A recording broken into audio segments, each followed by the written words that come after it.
नमस्कार बंधुरा शुभ सन्ध्या सकल बंधुदेर आमार हनुमान जयंतीर शुभेच्छा भालोबासा अभिनंदन जानाई।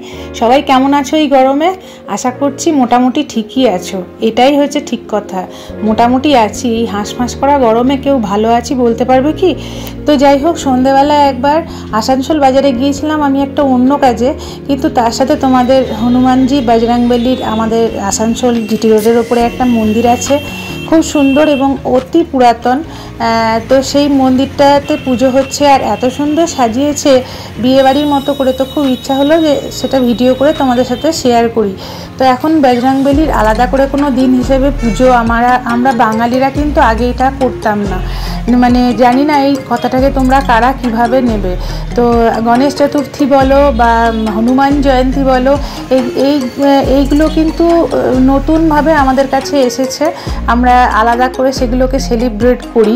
কিন্তু আগে কিন্তু আমরা বজরংবলীর ভক্ত ছিলাম, কিন্তু এইভাবে আলাদা আলাদা দিন হিসেবে করতাম না।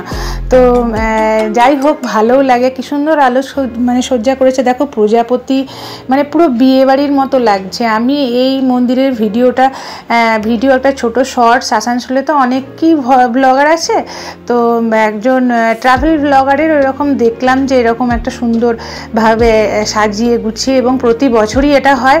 আমার আশা হয় না, এবং এখন ভিডিও করার তাগিদে যেটা হচ্ছে, তো খুব ভালো লাগলো। ভেতরে গিয়ে ডিটেলস ভিডিও করতে যাব কি, এত প্রচণ্ড ভিড়, আর আমার সেলফি স্টিকটা আনতে ভুলে গেছি, যেটার কারণে খুব ক্লোজ থেকে আমি কোনো কিছু ভিডিও যেটা করতে পারবো। যদি হাতে স্টিকটা থাকতো তাহলে খুব ভালো হতো, আনতে ভুলে গেছি। ওই যে কি বলতো, একজন সাধারণ গৃহবধূ যদি কোনো বড় পদক্ষেপ নিয়ে ফেলে, মানে এইসব বিষয়ে, যেটা পাবলিকলি আর কি, তো সেটা একটু মুশকিলই বটে। যতটাই মানে সহজ ভাবি না কেন আমরা বাইরের থেকে দেখে, কিন্তু খুবই মুশকিল কাজ। একে তো ভিডিও করাকালীনই সবার একটা দৃষ্টি থাকে যে ভিডিও করছে, হয় একটু পাগল টাগল টাইপের হবে বা এরকম একটা কিছু ভাবে। যাই হোক, আমি সেই কথাবার্তায় বেশি ডিটেলস যাচ্ছি না। তো দেখো, একদম যে সামনে থেকে মুখটা নেব বা মন্দিরের একদম বজরংবলী যে সামনেটা নেব, দূর পারলামই না।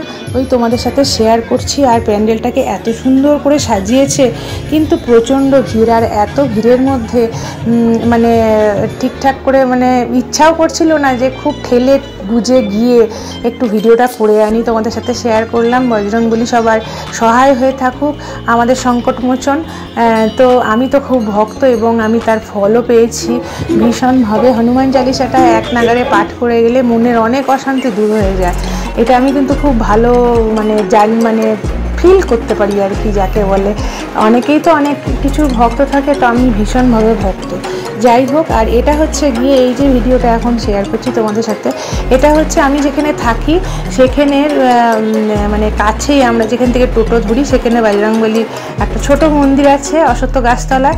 তো সেখানেই ফেরার পথে দেখছি আরতি হচ্ছে আর কি। পুরোহিতমশাই এত সুন্দরভাবে আরতি হচ্ছে, আর ঢাক বাজছে, বেশ সুন্দর একটা আবহ। ওদিকে এত একটা মেঘ করেছে আর ঝড় উঠলো বলে। তো মিত্রবাবু গেল একটু রাত্রেবেলা ডিনারের জন্য রোল আর আইসক্রিম ওই সব নিতে। তো আমি বললাম আমি একটু ভিডিও করি, দিয়ে তোমাদের সাথে শেয়ার করার জন্য, তো তুমি বাড়ি চলে যাও। তো ও সেই কাজটা করতে গেল। তো বাড়িতে ঢুকলাম বন্ধুরা, তারপরে একটা প্রবল ঝড় হয়ে গেল। তো যাই হোক, আরতিটা দেখো।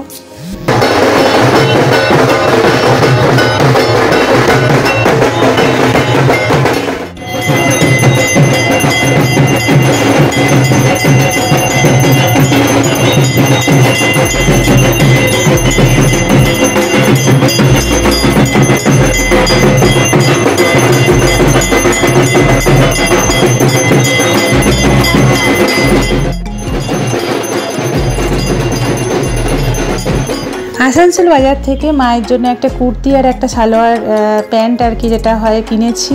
তো নেক্সট ব্লগে তোমাদের সাথে সেটা শেয়ার করব। যদি এই ভিডিওটা তোমাদের ভালো লেগে থাকে তাহলে অবশ্যই চ্যানেলটিকে লাইক শেয়ার সাবস্ক্রাইব করতে ভুলো না। যারা নতুন আসছো তারা অবশ্যই আমার সাথে যুক্ত হয়ে যাও, আমার পরিবারের সাথে। আর সবশেষে বলি, বজরংবলী সবাইকে ভালো রাখুক, সুস্থ রাখুক, এটাই চাই। সবাই খুব ভালো থাকবে নতুন বছরে। আর এই রকমভাবেই আমার পাশে থেকো, তোমরা তো অবশ্যই পাশে আছো বলেই আমি এগোতে পারছি।